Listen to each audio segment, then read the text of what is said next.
Hello class, welcome to the product science classes. कैसे हैं आप सभी लोग? I hope so you all will be fine. मिलते हैं हम लोग थर्ड पार्ट में अपने नर्व के। हम लोग टू पार्ट्स इसके कर चुके हैं। पहले हमने नर्व का इंट्रोडक्शन पढ़ा था, उसके बाद इसमें एफरेंट डिफरेंट पढ़ा। अब हम न्यूरॉन्स में क्या टाइप्स होते हैं, न्यूरॉन्स क्या होते हैं, उनके बारे में पढ़ेंगे। जो हमारे न्यूरॉन्स होते हैं इनके बारे में पहले हम पढ़ चुके हैं, और इसके पहले हमने माइलिन शीथ पढ़ी थी, एक्सॉन डेंड्राइट। इसके फिगर को हमने डिस्क्राइब करके समझा था। और आज हम न्यूरॉन पढ़ेंगे।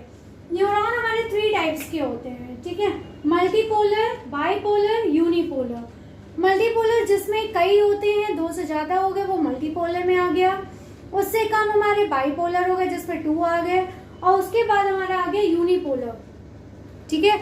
यूनिपोलर न्यूरॉन आ गया। जो मल्टीपोलर न्यूरॉन होते हैं उसमें जो डेंड्राइट्स होते हैं वो मैनी होते हैं और 1 एक्सॉन होता है। ये हमारे डेंड्राइट्स बने हुए हैं जो कि बहुत सारे होते हैं, मैनी डेंड्राइट्स होते हैं। और उसके बाद ये 1 एक्सॉन होता है, ठीक है। बाइपोलर में 2 चीजें होती है, 1 डेंड्रॉन एंड 1 एक्सॉन, जिसमें ये हमारा 1 डेंड्रॉन हो गया और ये हमारा सेल बॉडी है, इसमें भी ये हमारी सेल बॉडी हो गई और ये हमारा एक्सॉन। और ये हमें मिलता किसमें है? Found in a retina of eye, eye की रेटिना में मिलता है, ठीक है।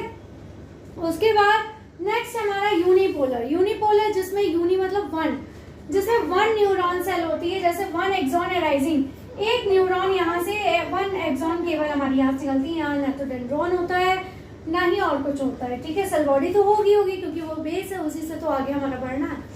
तो ये हमारा एम्ब्रियोनिक स्टेज से मिलता है जब हमारी सेल बॉडी बननी शुरू होती है, ठीक है। तो ये था हमारा न्यूरॉन का कि न्यूरॉन्स किसे कहते हैं और न्यूरॉन्स में कितने टाइप्स होते हैं, क्या उसमें पाया जाता है। ये था न्यूरॉन का इंट्रोडक्शन। अब हम पढ़ते हैं generation and conduction of nerve impulse. Nerve impulse कैसे जनरेट होती है, कैसे कंडक्ट करती है अपने मैसेज को, ये हम पढ़ेंगे इसमें।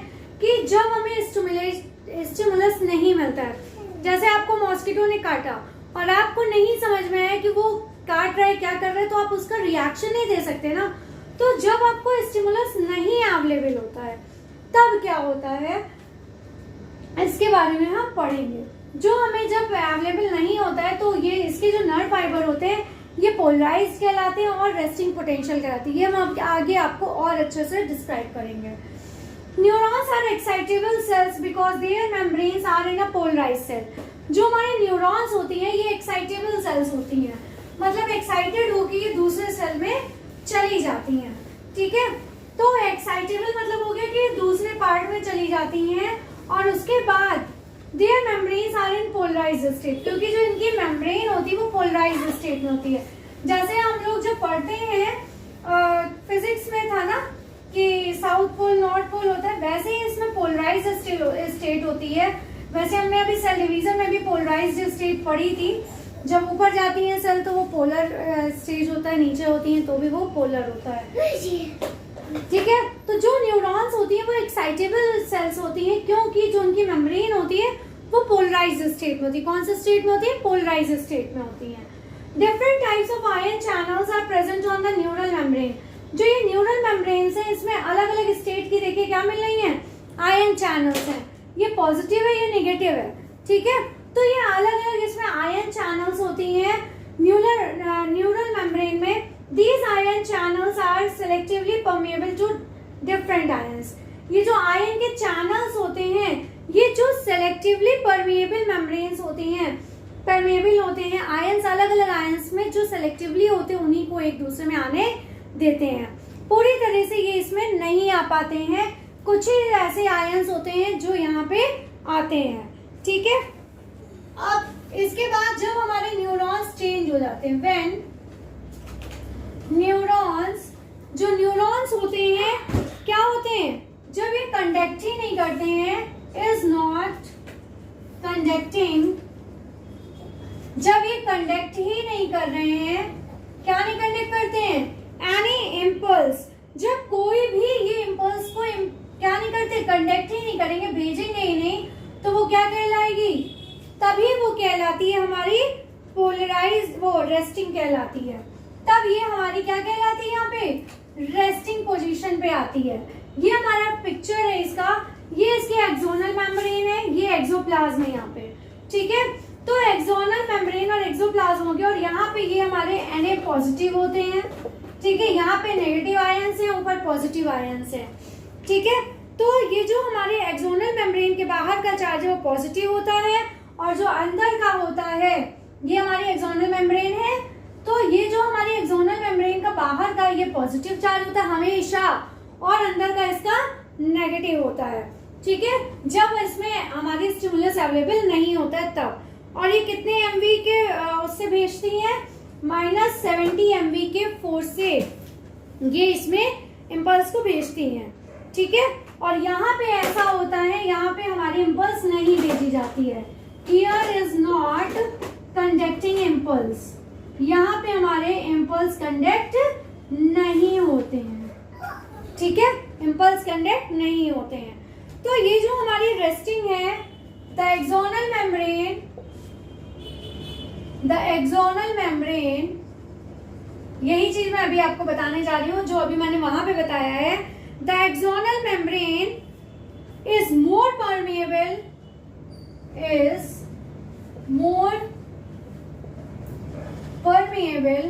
ये क्या होती है, जो एक्सोनल मेम्ब्रेन है ये हमारी मोर परमेएबल है, किसके लिए, पोटेशियम के लिए, ठीक है, पोटेशियम के लिए। और इम्परमेएबल किसके लिए है, इम्परमेएबल टू के positive ion, sorry Na positive के लिए ये क्या है, इम्परमेएबल है, उसको अंदर नहीं आने देगी, और के पॉजिटिव को अंदर आने देगी, ठीक है। और ये क्या नहीं करती है, ये कोई भी इम्पल्स को नहीं भेजती, इसीलिए ये रेस्टिंग कहलाती है। इसीलिए मैंने यहाँ पे लिखा है कि ये रेस्टिंग पोटेंशियल में होती है, क्योंकि ये कोई भी इम्पल्स नहीं भेजती है, ठीक है। और जो एक्सोप्लाज्म होता है, एक्सोप्लाज्म इनसाइड द, जो एक्सोप्लाज्म है किसके अंदर, इनसाइड द एक्सॉन, एक्सॉन के अंदर जो होता है उसमें क्या क्या होते हैं, कंटेन्स, जो एक्सॉन के अंदर एक्सोप्लाज्म होता है उसमें क्या होता है, हाई कंसंट्रेशन ऑफ,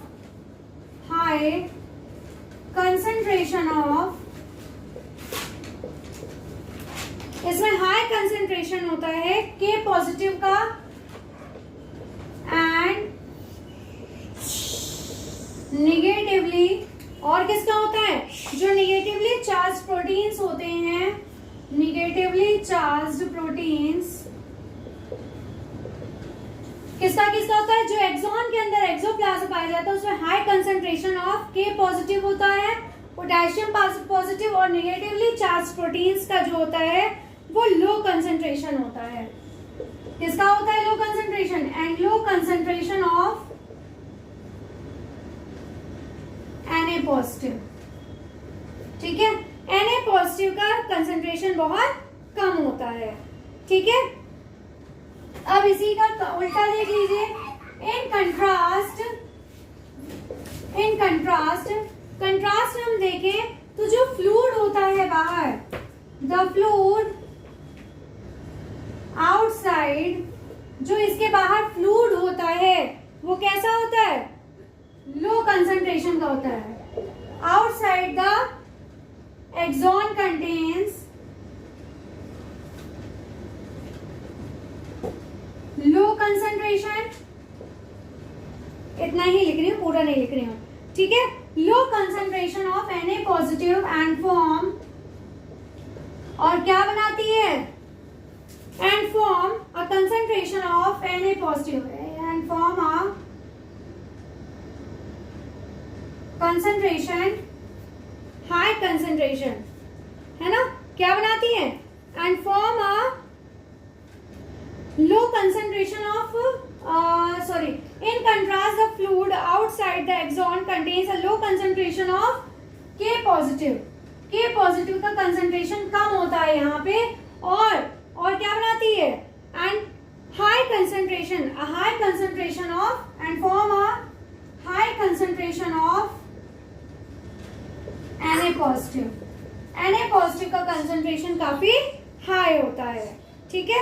इसलिए क्या बनाती है, ग्रेडियंट बनाती है, एंड फॉर्म अ, कैसा ग्रेडियंट बनाती है, कंसंट्रेशन ग्रेडियंट बनाती है, क्यों? क्योंकि यहाँ पे क्या हो रहा है, पहले अप जा रहा है, फिर डाउन जा रहा है, फिर डाउन जा रहा है, फिर अप जा रहा है। तो इसको फिर से समझ लीजिए, फिर से मैं बताती हूँ। Neurons are excitably cells. जो न्यूरॉन्स होते हैं ये एक्साइटेबल सेल्स होती है, क्योंकि जो इनकी मेम्ब्रेन्स होती है वो पोलराइज्ड स्टेट में होती है। Different types of ion cell channels, जो अलग अलग तरह के आयन चैनल्स होते हैं, ये हमारे न्यूरल मेम्ब्रेन में प्रेजेंट होते हैं। These ion channels are selectively permeable to different ions. ये जो आयन के चैनल्स होते हैं ये अलग अलग आयंस के लिए अलग अलग क्या होते हैं, परमिएबल होते हैं, सेलेक्टिवली परमिएबल होते हैं। When neurons is not conducting any impulse, जब कोई भी इम्पल्स कंडक्ट नहीं होता है, न्यूरॉन्स में कोई भी इम्पल्स कंडक्ट नहीं करते हैं, तो ये रेस्टिंग में होता है। ठीक है, जब कोई काम नहीं करेगा तो रेस्ट पोजीशन में होगा। तो ये जो एक्सोनल मेम्ब्रेन है ये मोर परमिएबल होती है किसके लिए, के पॉजिटिव, पोटेशियम पॉजिटिव के लिए, और इम्परमिएबल होती है Na के लिए, सोडियम के लिए। तो जो एक्सोन के अंदर एक्सोप्लाज्म होता है जो फ्लूइड टाइप का होता है, उसमें हाई कंसंट्रेशन ऑफ के पॉजिटिव होता है और नेगेटिवली चार्ज प्रोटीन्स होते हैं, और high concentration, low concentration of Na होता है। हाई कंसंट्रेशन ऑफ के positive and low concentration of Na positive. ठीक है, ये एक्सोप्लाज्म के अंदर की बात थी। अब जब इसके कंट्रास्ट में, मतलब इसके अपोजिट में देखते हैं, तो जो फ्लूइड होता है, जो इसके बाहर जो फ्लूइड होता है, उसमें एक्सोन में लो कंसंट्रेशन ऑफ के positive and form a high concentration of Na positive, और वो क्या बनाता है, कंसंट्रेशन ग्रेडियंट बना देता है। ठीक है, कंसंट्रेशन ग्रेडियंट बना देता है।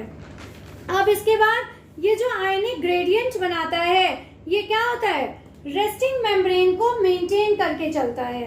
ठीक है, मैं ऐसे ही बता रही हूँ इसके बाद का, कि जो हमारे कंसंट्रेशन ग्रेडियंट होता है वो क्या करता है, आयनिक ग्रेडियंट्स के अक्रॉस में रेस्टिंग मेम्ब्रेन मेंटेन रखता है, और active transport of ions by the sodium, और सोडियम के थ्रू क्या करता है, ये एक्टिव ट्रांसपोर्ट करता है, एक जगह से दूसरी जगह उसको भेजने का काम करता है, ट्रांसपोर्टेशन का काम करता है।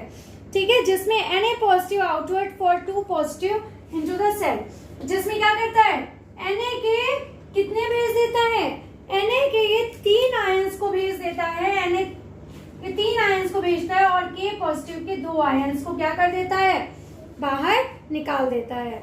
ठीक है, ये ट्रांसपोर्ट करता है, विच transport Na3 positive and 2K positive को क्या कर देता है, आउटवर्ड भेज देता है। कहाँ भेज देता है, आउटवर्ड्स, बाहर की तरफ भेज देता है, क्योंकि हमारा K पॉजिटिव कहाँ है, अंदर की तरफ इसको रखते हैं फ्लो एक्सोप्लाज्म में। जो आउटर सरफेस है एक्सोनल मेम्ब्रेन की वो पॉजिटिवली चार्ज होती है, जबकि इनर सरफेस हमेशा कैसी होती है, निगेटिवली चार्ज होती है। देख लीजिए, ये पॉजिटिव है और ये नेगेटिव है। ठीक है, तो पॉजिटिव और नेगेटिव होती है, इसीलिए इसको क्या कहते हैं, हम पोलराइज्ड कहते हैं। किसकी वजह से, क्योंकि इसकी जो बाहर की मेम्ब्रेन है, एक्सोनल मेम्ब्रेन के मेम्ब्रेन में बाहर की, आउटसाइड की पॉजिटिव और इनसाइड की नेगेटिव है।